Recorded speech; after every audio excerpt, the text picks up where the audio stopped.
we've kind of had a whirlwind day today here for our Red Zone recap. We started the day at East Hamilton. We're going to finish it here from Baylor School, and great practices on both ends just wrapped up here with the Red Raiders, and a lot of guys flying around, a little bit more of a complete team today than what we saw earlier today and what we've seen maybe a little bit previous in our spring previews. But all in all, a great practice, great hospitality. Can't say enough to the Baylor family for welcoming us out here, even though we are wearing blue today. But tremendous practice. I can't say enough. I'm thoroughly impressed with the Red Raiders so far, and just, a great effort, great showing so far. But I'm Taylor Ellis. This is John Neal and Zach Kirby. Zach missed out on us earlier this morning, but he's going to join us right now. And Zach, I'm just going to kick it right over here to you, man. So, in your opinion, I know you got to see Baylor a little bit last year. I know you've kind of kept up with them in the off season, and I know you've kind of you were all over the place today. Let's just put it that way. What is something from the Red Raiders, maybe a key player, maybe a key position, maybe something that you saw that stood out to you today from practice that you think is going to make the difference here in the fall? Well, obviously, you'll just go with the popular choice is Ryan Parker. The guy just impacts the game in the linebacker position like arguably nobody else in the area can do. And he's such a difference maker for that defense. And also, along with that, is the presence that he brings and the leadership that he brings with that core. They lose every starter on defensive line, is what Coach Massey told me after their practice today.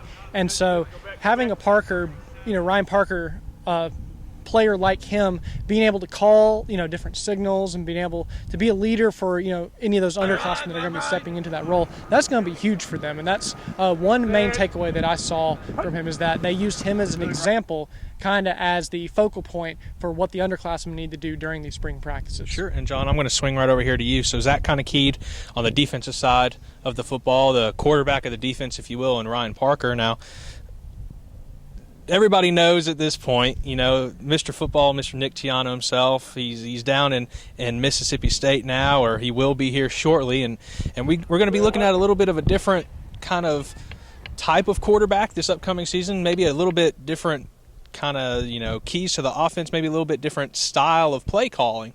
What is something that you can see from, the offensive side, the quarterback play today, that you really liked? Well, first and foremost, I'm going to hit on the quarterback. If he's going to speak about the defense, I'm going to speak about the quarterback. It's a tale of two heads. Yep. You have Will Austin, the recent transfer of January, coming from Haywood County out in West Tennessee, passing for 1,900 yards and 450 yards. He was a starter last year. And the guy who's been here, kind of the renaissance man, is Bryce Verbal, sometimes the forgotten man. Yeah. But today, Verbal kind of stepped up. You could tell he was in the huddle. Wherever the offense coordinator was going, he was there. Massey rotating him in, he was there. So you can tell that Verbal wants the opportunity to not only impress the head coach, impress his team, to say, hey, guys, I've been here. I know the offense. I know what it's going to take to get W's on Friday nights.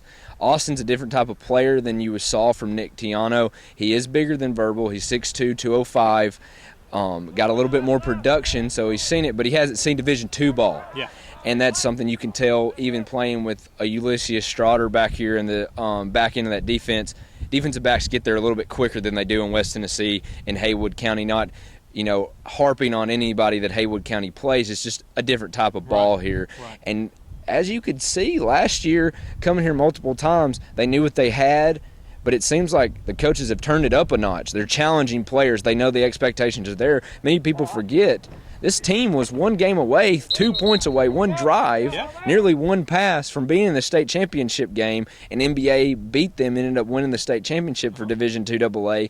So, again, as a quarterback, it's not going to be decided today. Getting that some feel from some of the coaching staff, some of the players. It's going to likely transition into summer, into fall camp, and likely into their first game that Thursday night on August 20th out at Ray County. It's going to be a very, very good game. Sure. Something to kind of add about that, when I talked to Coach Massey after this practice, he believes that the starting QB competition is good for both these players. He believes that having a competition not only, improves these players to reach the best of their potential, but the team as well, because the rest of the offense sees that.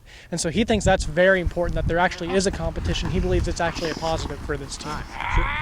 And one thing, I know we keep we'll just bounce back, but something that last year we knew what you were going to get out of number 7 when he got under center and went shotgun. You were going to get a tight spiral, someone who can deliver the ball with accuracy and someone who can drive the length of field and win it in fourth quarters. One thing that's great about both these quarterbacks, the players around them are more experienced.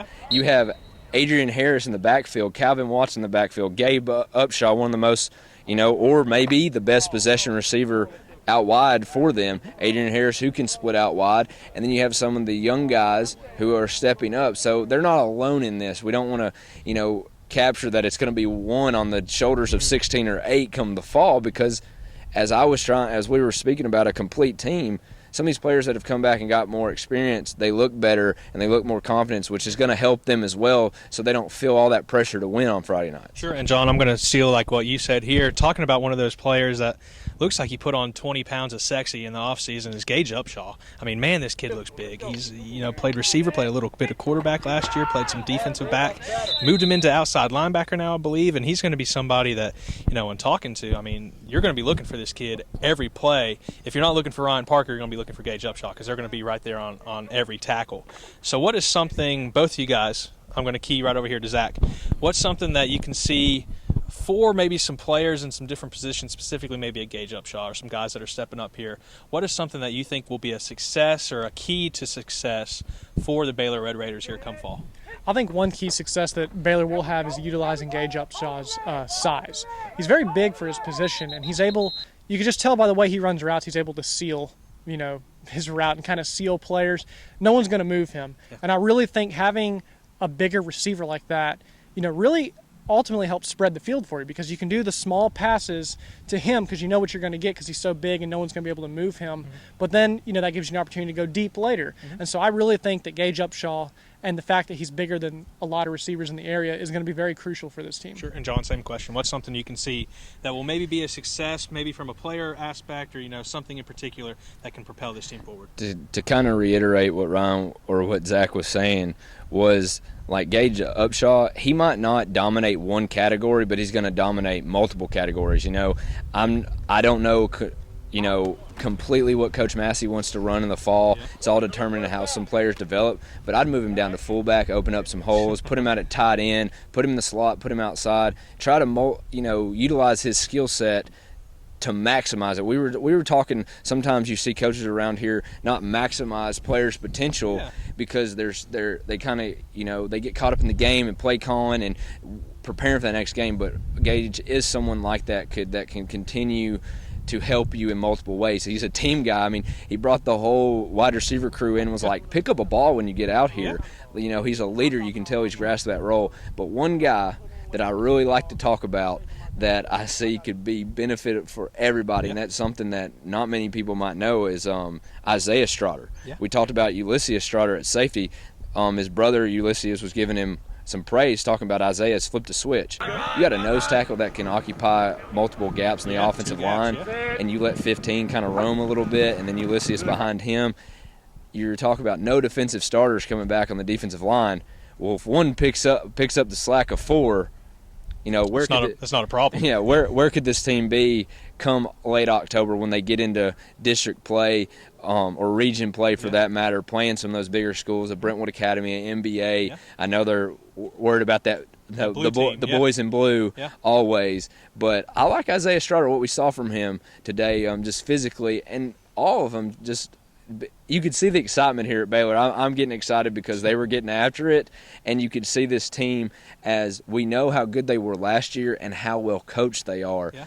But when you have guys that are – I reiterate this over and over again. When they buy in and they decide that they're going to win, we know this is a game of inches, but when you have people that can control those inches like an Isaiah Strotter – 15 can rain havoc. Oh, yeah. It's going to be definitely something fun to watch here come the fall. Great atmosphere here on the campus of Baylor School. Once again, great hospitality. Can't thank the guys enough, Coach Massey, everybody here. But that's going to pretty much do it for our coverage here, our Red Zone recap from the Baylor School. Great atmosphere, great practice today. Got to see a lot of good stuff, good work from the Red Raiders, and it's definitely going to be fun here in the near future for them. For Zach Kirby and John Neal, I'm Taylor Ellis signing off here from Baylor School. Thank you so much for joining us. We'll see you guys next time. Please, please, please, please, please, please, if you haven't already, go follow us on Facebook or Twitter, like us, whatever you want to do. We're on Instagram, we're on YouTube, Facebook, everything but like Google Plus. So please go and check us out. We need your support. We can't do it without you guys.